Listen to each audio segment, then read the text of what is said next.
Keep your eyes focused on the light.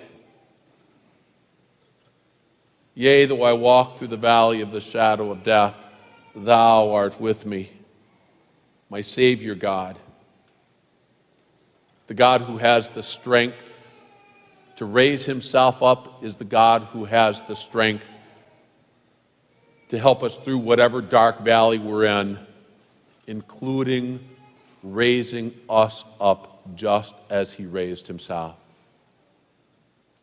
But it's in the darkest times of our lives that it is most difficult to keep our eyes focused on that light. Thou art with me. That's why you need good friends like Emily, who can bring that light right before your eyes to remind you that ultimately this is all that you really need, and to hold that light clearly before you. I don't know where you are right now in life, but I do know that every one of us is going to go through some incredibly dark valleys, including the valley of the shadow of death. And Emily and I have a really good mutual friend who right now is going through the valley of the shadow of death. And earlier this week, I just asked her if she would give me her thoughts about this verse, because I thought she's living it. And when she sent me the email back, I realized she'd written my sermon. And so to preserve some of our friend's privacy, we asked Emily to share her story as she walks through the valley of the shadow of death, with the prayer that as you hear her story, you have a new appreciation of the importance of this light. Thou art with me. Listen as our good friend walks into the valley of the shadow of death.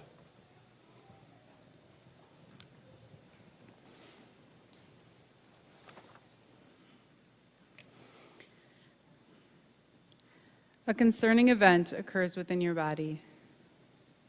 You worry and are in pain.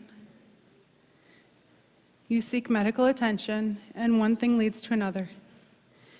Eventually, a doctor comes in the room and tells you all the tests are pointing to stage 4 cancer. Disbelief comes over you. How could this be? This really can't be that bad. I'm a healthy person. I'll be okay. Not me. You are concerned, though, and you pray with your husband. The biopsy results come back. The mass in your body is indeed cancer. It's in another organ, stage 4, and it's terminal. Thoughts come over you. God must not think I'm a good mom. I didn't appreciate my life enough. I didn't appreciate my husband and my kids enough, so God's going to take them away from me. Even though you know heaven is waiting and it's a much better place, these thoughts still haunt you for a long time. The conversation now has turned to treatment options. You are told there have been many advances in cancer therapy, and many people are now living full lives with this new treatment. Little do you know what's actually coming. While waiting for treatment, friends and family start responding to your situation, but few truly understand the road ahead. The conversations are disheartening. You feel alone. It's time to tell the kids. a very difficult conversation. They are in disbelief, and you cry together. You pray together and remind them that during hard times, Jesus holds you even closer, and that we as a family will grow closer too. Your heart breaks for them inside, though. Your husband tries to be there for you, but you feel a sense of disconnect, even with your conversations with him. He was never ready for this, suddenly being a caregiver. The constant needs, the unglamorous, gross side effects of this disease and the treatments, our future together, over. Why is God torturing us like this? More sadness and loneliness set in. You are ready to start treatment. You have 2 rounds of this new treatment, with much hope in sight, only to find out that your body does not tolerate it. Instead, it causes life-threatening side effects. You know this is not good. This was your hope for an easier journey through this. Now you will have to start regular chemo. My hair, it will be gone. Your hair has always been a source of joy, with many people admiring it.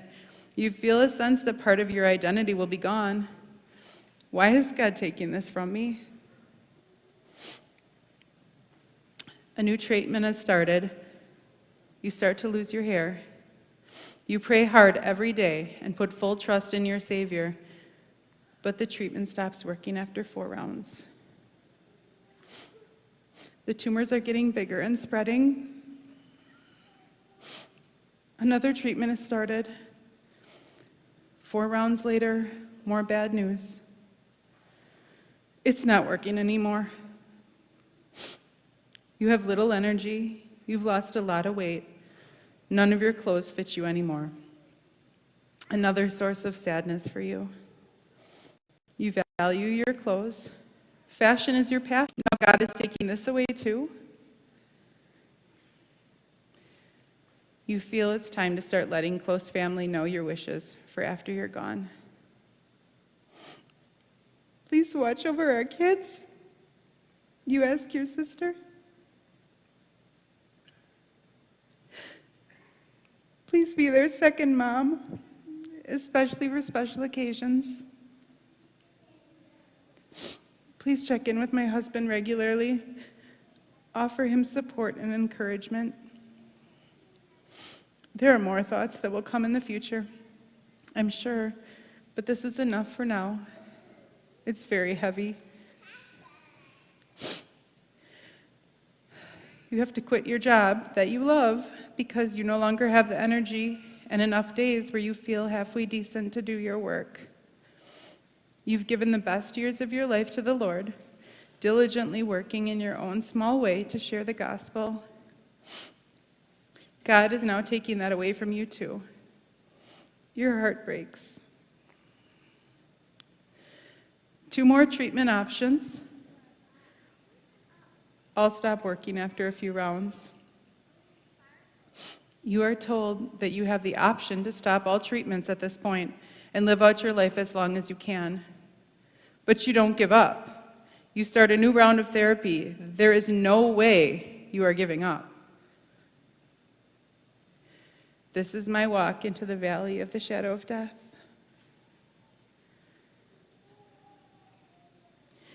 I will fear no evil, for thou art with me. Thy rod and thy staff, they comfort me. Through this journey, so many prayers have gone out for us from family and friends. Kind gestures of bringing meals and gifts and cards. I feel like these prayers and kind gestures are helping me stay positive each day and keep me focused on the main thing, my heavenly home and the love God has for me. My faith has always been my meaning in life, my all in all. It's everything to me. However, going through this takes things to a whole new level.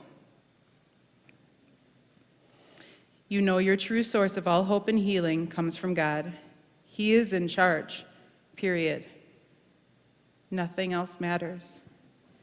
He has stripped a lot of my previous joys away. Even coffee, I failed to mention that. But God is the only thing I truly need. I would say my upbringing in a Christian home, the Lutheran grade school and high school, were definitely part of building up my faith before diagnosis and now still.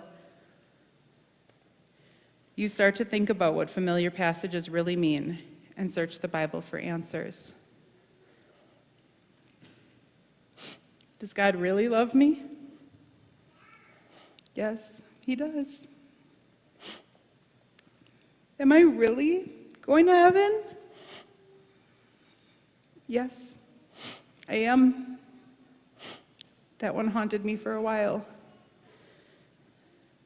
Am I really forgiven for the sins that I even do intentionally? Yes, I am. My faith has become everything to me, and making sure my kids know how important their faith is and to take care of it. I soak up any spiritual comfort that comes my way. Church online, private communion, sermons online, time of grace videos, Christian songs that make me cry, prayer books, words of encouragement from the Bible, from family and friends are huge. Christian cards have a whole new meaning. I soak up every word and save them to read later. I've been blessed to work with Christian friends. They have a great comfort to me too. They help me fear no evil. Brothers and sisters, forming relationships at church is important. Seek out people with mature faith who can remind you of the Savior. I realize God is truly with me. There is no way I could get through this without knowing that. I rejoice as I see how many people respond positively to our faith talk, which just comes out naturally now. Knowing all this really does allow me to lay in bed with a true sense of peace over me, that everything is going to be okay. Yea, though I walk through the valley of the shadow of death, I fear no evil, for thy rod and thy staff, they comfort me. Thank you, Emily.